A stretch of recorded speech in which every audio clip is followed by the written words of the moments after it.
एक घने जंगल में जहां हरे भरे पेड़ थे और एक शांत तालाब बहता था, वहां मेंढकों का एक बड़ा समूह रहता था। इस समूह में टीटू नाम का एक नन्हा मेंढक था।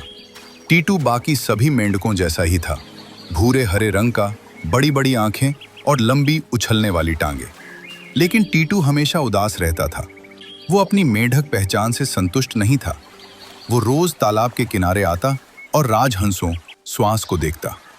राजहंस सफेद, सुंदर और बहुत शांत होते थे। वे पानी पर ग्रेस के साथ तैरते थे और जब उड़ते थे तो उनका उड़ना किसी कविता जैसा लगता था। टीटू को उनकी चाल, ढाल, उनकी सफेदी और उनकी आवाज बहुत पसंद थी। वो खुद से कहता, मैं कितना बदसूरत और अनाड़ी हूं, मेरी आवाज कितनी कर्कश है, काश मैं भी हंस होता। टीटू ने हंस बनने की कोशिश शुरू कर दी। सबसे पहले उसने कूदना छोड़ दिया। उसने सोचा कि हंस कभी कूदते नहीं, वे धीरे धीरे चलते हैं। लेकिन टीटू का शरीर कूदने के लिए बना था। जब वह धीरे चलता था तो बार बार गिर जाता था और उसे बहुत दर्द होता था। फिर उसने हंसों की तरह तैरने की कोशिश की। उसने अपने पैर अंदर खींच लिए और पानी पर तैरने की कोशिश की, लेकिन वह तुरंत डूबने लगा। मेंढक पानी के अंदर तैरने के लिए बने थे, पानी के ऊपर नहीं। सबसे मुश्किल काम था अपनी आवाज बदलना। जब बाकी मेंढक रात में अपनी टरटराहट, क्रोकिंग से संगीत पैदा करते थे, तो टीटू कोशिश करता कि वह हंसों जैसी मीठी आवाज निकाल सके। लेकिन उसकी आवाज सिर्फ एक अजीब टूटी हुई सी चीख बनकर निकलती थी। जल्द ही उसे खुद से ही नफरत होने लगी और उसने खुशी से टरटराना ही बंद कर दिया। नतीजा यह हुआ कि टीटू अब न तो ठीक से मेंढक रह पाया था और न ही हंस बन पाया। वह हमेशा कमजोर, दुखी और शर्मिंदा महसूस करता था। उसके चेहरे से मुस्कान और खुशी कहीं गायब हो गई थी। एक दिन तालाब के किनारे टीटू को अकेला और उदास देखकर समूह के सबसे बुजुर्ग और ज्ञानी मेंढक बाबा ने उससे पूछा, टीटू, तुम इतने निराश क्यों हो? तुम हंस क्यों नहीं रहे हो?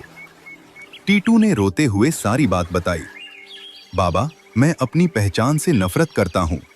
मैं मेंढक हूँ जो सिर्फ कूद सकता है और शोर मचा सकता है। मैं सुंदर हंस बनना चाहता हूँ। बाबा मुस्कुराए और टीटू को अपने पास बुलाया। उन्होंने कहा, सुनो मेरे बच्चे, तुम राजहंसों को देखते हो और तुम्हें उनकी सुंदरता दिखती है।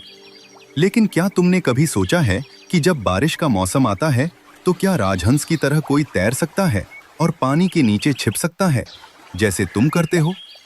क्या हंस में वह ताकत है कि वह एक ही छलांग में एक पेड़ से दूसरे पेड़ पर पहुंच जाए, जैसे तुम पहुंचते हो? और सबसे जरूरी बात, क्या हंसों में वह खुशी है जो तुम्हारी आवाज, तुम्हारी टटकराहट में होती है? तुम्हारी आवाज बारिश को बुलाती है, वह जीवन को जन्म देती है। जब तुम टटराते हो तो तुम खुशी से नाचते हो। बाबा ने टीटू के सिर पर हाथ फेरा और धीरे से कहा, टीटू, तुम हंस बनने की कोशिश में अपनी सबसे बड़ी खूबी मेंढक होना भूल गए। तुम उस काम में अच्छे नहीं हो सकते जो प्रकृति ने तुम्हारे लिए नहीं बनाया, लेकिन तुम उस काम में अद्वितीय हो जो तुम हो। टीटू ने पहली बार इस तरह से सोचा।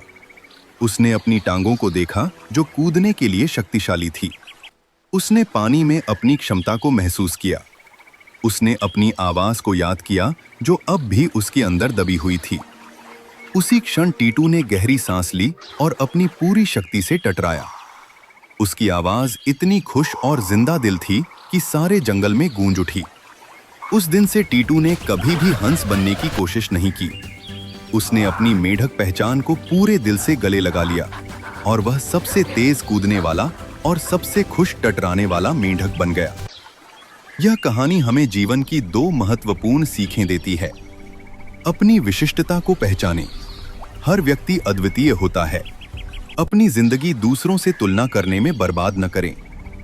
जिस तरह मेंढक तैरने में और कूदने में बेहतर है और हंस उड़ने में बेहतर है, ठीक उसी तरह आपके पास भी कुछ खास प्रतिभाएं हैं जो किसी और के पास नहीं हैं। खुद बनने में ही आपकी असली शक्ति है। अपनी स्वाभाविक प्रतिभा का सम्मान करें। यदि आप उस चीज पर ध्यान केंद्रित करेंगे जो आपके पास स्वाभाविक रूप से है, तो आप उसमें चमत्कार कर सकते हैं। लेकिन अगर आप उस चीज का पीछा करेंगे जो आप नहीं हैं, तो आप जीवन भर दुखी और असफल रहेंगे। जिस काम में आपका दिल खुशी से टट रहा है, वही आपका सच्चा काम है। अब अगर आपको यह कहानी अच्छी लगी हो तो इसे लाइक जरूर करें और जीवन की गहराइयों को दर्शाने वाली ऐसी ही और बेहतरीन कहानियां सुनने के लिए हमारे चैनल को सब्सक्राइब करना न भूलें।